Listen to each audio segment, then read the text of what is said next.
Amigos e amigas da Rede Celebra, das comunidades eclesiais de base, companheiros e companheiras do Movimento de Trabalhadores Cristãos e do MMTC, amigos e amigas do Brasil, da Itália, da Alemanha, da Holanda, da França, da Espanha e de Portugal.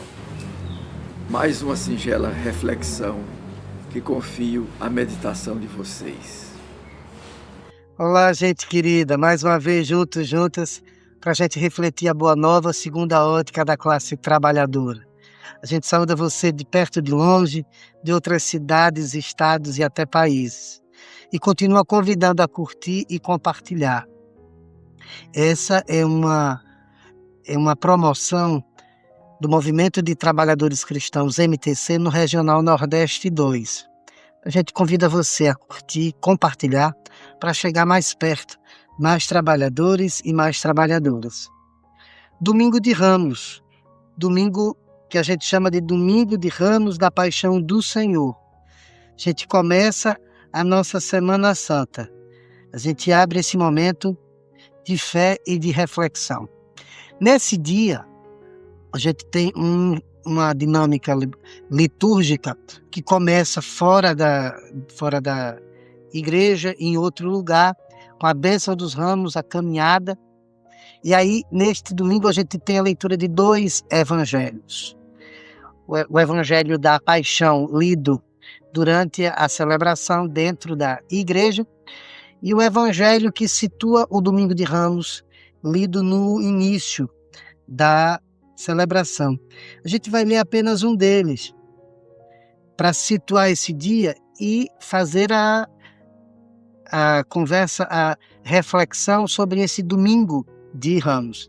Mas para dizer, a quem quiser ler em casa depois, o segundo evangelho, ou seja, o evangelho lido do decorrer da liturgia da palavra, depois da primeira leitura do Salmo e da segunda leitura, será Mateus 26, de 1 a 54. Mateus 26, do 1 ao 54. Mateus 26, do 1 ao 54.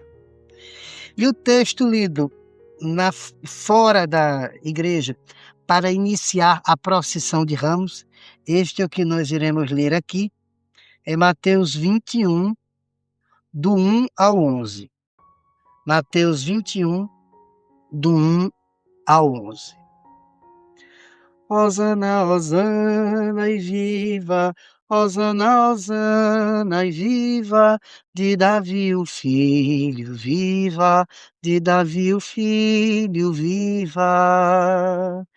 Vem em nome do Senhor, vem em nome do Senhor, bendito libertador, bendito libertador. Quando já se aproximavam de Jerusalém, chegaram a Betfagé, junto ao Monte das Oliveiras. Jesus enviou 2 discípulos, dizendo-lhes: Ide à aldeia que está à frente de vós, e logo encontrareis uma burra presa, e com ela um burro pequenino. Soltai-os e trazei-os. E se alguém vos disser alguma coisa, respondereis: o Senhor precisa deles. O Senhor precisa deles, mas logo os devolverá. Isso aconteceu para que se cumprisse o que fora dito através do profeta. Dizei à filha de Sião: eis que o teu rei vem ao teu encontro, manso e montado numa burra, e num poldro, filho de um animal de carga. Tendo os discípulos ido e feito o que Jesus lhes ordenara, trouxeram a burra e o burro pequenino, e colocaram em cima deles as suas capas, e Jesus sentou-se em cima. A multidão numerosa estendia as suas capas no caminho, enquanto outros cortavam ramos das árvores e espalhavam-nos no caminho. As multidões que iam à frente e os que vinham atrás gritavam: Hosana ao filho de Davi, bendito o que vem em nome do Senhor, hosana nas alturas. E entrando ele em Jerusalém, ficou alvoroçada a cidade inteira. Diziam: quem é este? As multidões diziam: este é o profeta Jesus, o que vem de Nazaré, na Galileia. Palavra da salvação, glória a vós, Senhor. A gente celebra esse dia tão forte que abre a nossa Semana Santa, depois de um tempo de quaresma tão significativo. Domingo de Ramos da Paixão do Senhor. Por que antecipar isso? Por que já no Domingo de Ramos falar da paixão e inclusive ler o texto bíblico, o segundo Evangelho, fala justamente do momento da paixão, da condenação, da crucificação. Por que lembrar disso? Porque com as primeiras comunidades cristãs da caminhada de fé, não se tinha o costume da série de liturgias e celebrações que temos hoje. Todas as celebrações eram feitas de forma dominical. Então, o que é que as comunidades faziam? No período próprio para se fazer a memória da paixão, se fazia o seguinte: em um domingo se celebrava a paixão de Cristo e no domingo seguinte a Páscoa da ressurreição. Hoje a gente tem uma semana inteira que vai nos colocando passo a passo nessa grande memória que a gente faz. Mas é importante que se mantenha essa tradição de lembrar o Domingo de Ramos como esse domingo já da paixão. Porque, na verdade, a gente vive uma Semana Santa de maneira pedagógica, mas não existe esta separação. Ali, já nesse domingo, a gente já tem o mote, o sentido do que é que a gente está celebrando. Ora, por que é Tríduo Pascal? A Páscoa não é no domingo? A Páscoa não é no domingo de Páscoa? No domingo da ressurreição?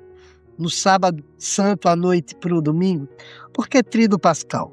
Porque na quinta-feira santa já é Páscoa. Na sexta-feira santa já é Páscoa. No sábado santo pela manhã, onde o mundo faz silêncio, já é Páscoa. E no domingo da ressurreição também é Páscoa. Tudo é Páscoa de Jesus, tudo é passagem e é transformação. Na cruz já tem Páscoa.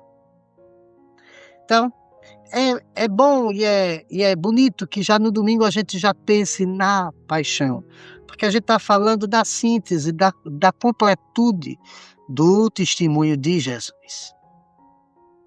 Ora, e isso coloca a gente nesse início. Jesus, a gente passa o tempo como um todo, o tempo da quaresma, lembrando Jesus caminhando para Jerusalém, trazendo todos os periféricos junto com ele, para chegar em Jerusalém, no centro desse poder religioso e político, para fazer essa denúncia, esse anúncio e essa denúncia. E aí ele segue. Jesus vai para Jerusalém e vai da maneira mais simples e mais triunfal possível. Vai montado em um jumentinho. Quem o recebe é o povo simples, é o povo que aguarda libertação. Por isso, ergue ramos, lembrando o martírio, a luta. Estende tapetes e roupas, lembrando a realeza, mas canta hinos e salmos de libertação. Hosana, que quer dizer, salva-nos, Senhor, salva a gente, vem nos salvar. Estamos perdidos, precisamos de libertação. Há uma tradição do mundo bíblico que diz muito dessa entrada de Jesus. O templo possui várias portas, mas uma porta segue fechada, lacrada, porque pela tradição do mundo bíblico, era por esta porta que o Messias iria entrar.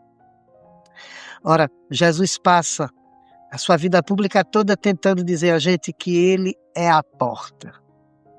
Não é só ele quem deve entrar, mas nós, que se quisermos vida justa, digna, libertação, vida eterna, temos que entrar pela porta que é ele. Também temos que abrir a porta da gente. Uma porta que ninguém consegue abrir. Só ele. Só ele que pode entrar na nossa história e na nossa vida. E eis que ele está à porta e bate. E se a gente abrir a porta, ele vai fazer refeição conosco. O salmo que as comunidades cantam nesse domingo de Ramos, que tem aquele refrão bonito: os filhos dos hebreus com ramos de palmeira correram ao encontro de Jesus nosso Senhor, cantando e gritando, Hosana ao Salvador. Esse salmo é o Salmo 24, que diz justamente: ó antigas portas, levantai vossos frontões, a fim de que o Rei da Glória possa entrar. E Jesus entra junto e ladeado dos periféricos, dos sofridos, dos trabalhadores e das trabalhadoras, que diz: liberta-nos, Hosana. E para que é que Jesus entra? Para viver a fidelidade até as últimas consequências. E por que esse povo sofrido entra com ele? Porque as dores são as mesmas. Eu sempre lembro, nessa época, da música do Tavinho Moura e do Fernando Brant, Paixão e Fé. Velejar, velejei no mar do Senhor, lá eu vi a fé e a paixão, lá eu vi a agonia na barca dos homens. Qual é a nossa entrada? Qual é a porta que a gente entra nessa Semana Santa? A gente entra na barca dos homens, na barca dos sofrimentos, para velejar no mar do Senhor, para ver a fé e a paixão, para sentir a agonia na barca dos homens e mulheres, dos trabalhadores e das trabalhadoras. É nessa semana que a gente junta aquilo que é de mais precioso, mais sagrado e mais humano, mais divino e mais terreno, que é a paixão e a fé. Por isso é que essa entrada, ela diz muito do projeto de Jesus. E o que é esse sentido dessa entrada? O que é que a gente reflete depois com isso? É a fidelidade de Jesus até o fim. Ninguém aqui está fazendo uma discussão ou romantizando algo como se o nosso Deus fosse um Deus sanguinário. Olha, diante do pecado de todos e todas, se vocês me derem carne humana, eu fico feliz e perdoo vocês. Se essa carne for a do meu próprio filho, aí é que eu fico feliz mesmo. Não é essa a leitura que a gente faz. A nossa leitura é que, mesmo diante de um poder religioso e político, de um fundamentalismo religioso e de uma cultura de violência política, mesmo diante disso, Jesus não dá um passo atrás, segue e faz a denúncia. E Jesus é crucificado em solidariedade aos crucificados e crucificadas do mundo inteiro. É por isso que, diante disso, a própria cortina do santuário, ela se rasga. Quem for ler o texto bíblico que a gente disse, Mateus 26, do 11 a 54, verá que na hora da crucificação, a cortina do santuário se rasga. Esta cortina, que é um véu que separava os nobres, os sacerdotes do povo, havia uma distância. esta cortina que diz: vocês só podem ver a partir daqui pelas lentes do fundamentalismo religioso que manda aqui. Quando essa cortina se rasga diante da cruz, diante da crucificação, Deus está dizendo para a gente: não tem mais véu, não tem mais esconderijo, não tem mistério. Quem quiser saber do meu projeto, vá direto ao meu filho. Não tem mais repasse, recado. A mensagem é a mensagem da cruz, que é Páscoa, que é Pascal. Uma coisa também muito forte é que diante da cruz, diante da morte do inocente, a terra treme. A cortina do santuário se rasga ao meio e a terra treme. Há um terremoto naquele momento. Isso é um sinal muito sério e muito forte. A terra responde, a própria criação responde à morte de um inocente, à morte do libertador, do Salvador Jesus.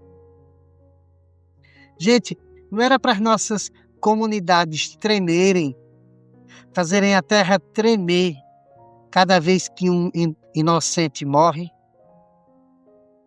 Não era para as nossas comunidades pararem cada vez que um jovem negro é morto?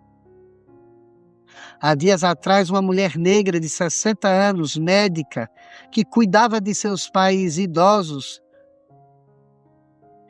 foi morta por policiais, com uma desculpa canalha, calhorda, de que a confundiram com um criminoso. Sempre confundem uma pessoa negra com criminosos. É interessantíssimo isso. Não era para nossa terra, para o nosso país estar tremendo diante disso? Quantas mulheres mortas esse ano já? Há uma série de feminicídios. Qual foi a cidade que parou e tremeu? Cada vez que um inocente é morto, nossas comunidades, grupos, entidades e movimentos e as nossas igrejas deveriam fazer a terra tremer diante disso. Era isso que era para acontecer. Mas também tem sinais interessantes nisso. Depois disso, José de Arimateia retira o corpo de Jesus. Porque o que queria ser feito era deixá-lo ali na cruz, deixar um homem morto, deixar aquele bandido morto pendurado na cruz, para servir de lição, para servir com uma moral. Bandido bom é bandido morto. José de Arimateia e outros homens e as mulheres ali dão um gesto de: enquanto comunidade de fé, a gente não pode aceitar que bandido bom é bandido morto. Na cruz de Jesus, a gente precisa entender que essa frase ela é anticristã. Ela não ajuda em nada. E até hoje ela não ajudou o nosso país a superar a violência. Tem muito bandido aí morto. E até agora, a extrema-direita desse país não conseguiu provar para a gente que bandido bom é bandido morto, porque bandido morto ajuda a gente a voltar a ter paz. Até agora a gente não viu isso. Mas eu queria concluir essa nossa reflexão trazendo uma questão para a gente. A gente começa essa Semana Santa muito forte com esses textos, segue até chegar no Tríduo Pascal. E me fica uma pergunta, porque durante essa semana a gente vai refletir vários gestos. Mas cadê o gesto das mulheres? Aonde estão as mulheres durante essa Semana da Paixão, durante essa semana onde Jesus se doa integralmente, faz seu ato maior de fidelidade. Aonde está? Ora, até a gente vai ler durante a semana, não sei se na segunda ou na terça-feira, o gesto da mulher ungindo Jesus com óleo, com perfume, como se estivesse embalsamando o seu corpo, ungindo para a guerra, para a luta. O gesto bonito dela. Esse gesto não virou rito na Semana Santa. Até o gesto de Judas vira rito, vira símbolo. Tem a quarta-feira de trevas, o ofício das trevas. Não é? O lava-pés, com as dúvidas de Pedro, tudo. Até os gestos contraditórios dos homens viram rito, viram símbolo. Tem papel, tem lugar nas ações litúrgicas desta semana. Mas os gestos das mulheres são ditos de forma bem simples, rápidas e não viram rito. Eu acho que um desafio para a gente, diante dessa sociedade machista que a gente vive, diante da série de violência contra as nossas irmãs, a gente deveria, durante essa Semana Santa, redescobrir o papel forte das mulheres nas nossas comunidades, nas nossas igrejas, na história da libertação, na história da salvação. Para a gente poder, de fato, se perguntar por que é que os gestos dos homens viram rito e o das mulheres não. Eu desejo que a gente tenha uma Semana Santa muito forte, muito comprometida, muito aguerrida. E só para lembrar, durante essa semana é a única no ano que a gente tem 2 reflexões. Nos próximos dias a gente também divulga a reflexão da Quinta-feira Santa, do Lava-Pés. É um dia tão forte, tão significativo. Eu, sinceramente, eu tenho muito amor à Vigília de Páscoa, à Sexta-feira Santa, o Tríduo Pascal todo, mas há uma perspectiva de força, de mística que me anima de celebrar juntos a Quinta-feira Santa. Isso me anima a, junto com o MTC, a gente poder oferecer uma outra reflexão também. Então, até a quinta-feira a gente vai soltar a da Quinta-feira da Ceia. Vamos seguir nessa semana refletindo como chegar melhor nessa semana desse Tríduo Pascal. Eu concluo a nossa reflexão com a oração do cristianismo, do Kierkegaard, chamada No Momento da Dor. Senhor nosso Deus, Tu conheces nossa dor melhor do que nós mesmos a conhecemos. Tu sabes que a alma amedrontada facilmente cai em preocupações inoportunas, simplesmente imaginárias. Nós te pedimos que nos dês luz para penetrar a intempestividade e o orgulho e desprezar as dores que nós criamos com nossa situação. Mas a dor que tu mesmo nos impões, dá-nos a graça de recebê-la humildemente de tua mão e a força de suportá-la. Amém. Uma boa semana pascal para todos e todas nós.